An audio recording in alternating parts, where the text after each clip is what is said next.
Hey team, let's get warmed up for Tuesday's workout here. Part A of our warm up is 3 sets.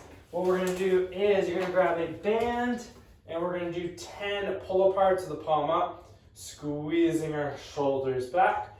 Then we'll go 10 toe taps. So you're gonna go in a plank, coming up, touch your toes, and then come back to the plank. So 10 alternating taps. And then we're gonna go 5 squats. Nice and slow here. We're gonna push in those hips back and down, drive the knees out.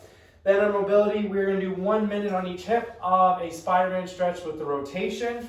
So you're gonna drop in the elbow down as best you can, rotating away from the knee. So just want you to spend a minute here working through these on each side. Then we got a minute of a child's pose. Same idea, kind of working around side to side here during that whole minute.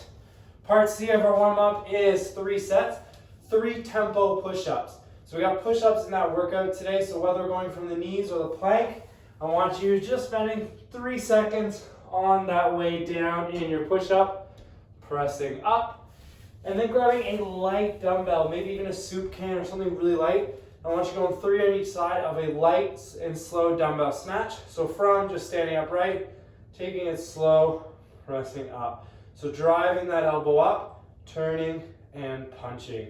Then after you do those 3 sets, I want you guys to work on building up your dumbbell snatch weight. So today the dumbbell snatch will come from the ground to overhead and standing it up.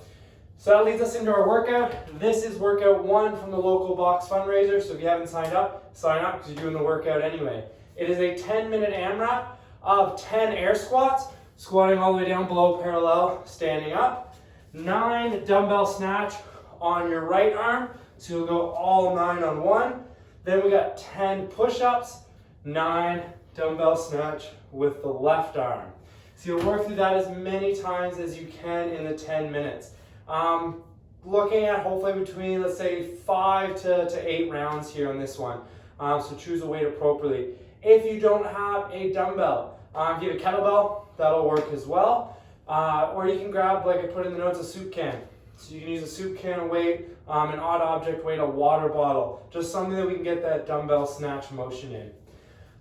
Then after the workout, we'll do our strength portion. So the first one's going to be 8 to 12 reps of a barbell good morning.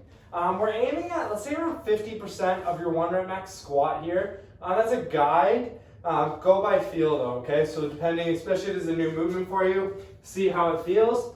But what it'll look like is barbell on the back rack position, keeping our core engaged, everything nice and tight. We're gonna push our hips back till we feel that tension in the hamstring, and then coming up. So it's not just bending at your back, it's pushing those hips back and then standing up. So 8 to 12 reps, and then 10 to 15 hamstring towel slides. So grab a towel, take your shoes off on this one, and then what you'll do is lying down, you are going to bring your hips up, straighten your legs out, pulling them in with those hips up. So we're gonna go 10 to 15 reps of those ones. Those ones are pretty hard, so see how it feels. Then our accessory work is going to be 3 sets, 10 to 15 dumbbell upright row. So looking at shoulders engaged, zipping up my coat, pulling that up. So 10 to 15 on each arm with 10 to 15 single leg deadlifts with a dumbbell or a kettlebell. And then lastly, 20 toes to kettlebell or to a post or kind of like a candlestick, but holding on with the arms straight, legs out, bringing our feet up, touching that kettlebell or post, not touching the ground, going right back into that second rep. So be 20 of those. So 3 sets, that's your accessory work. Crush it today, guys.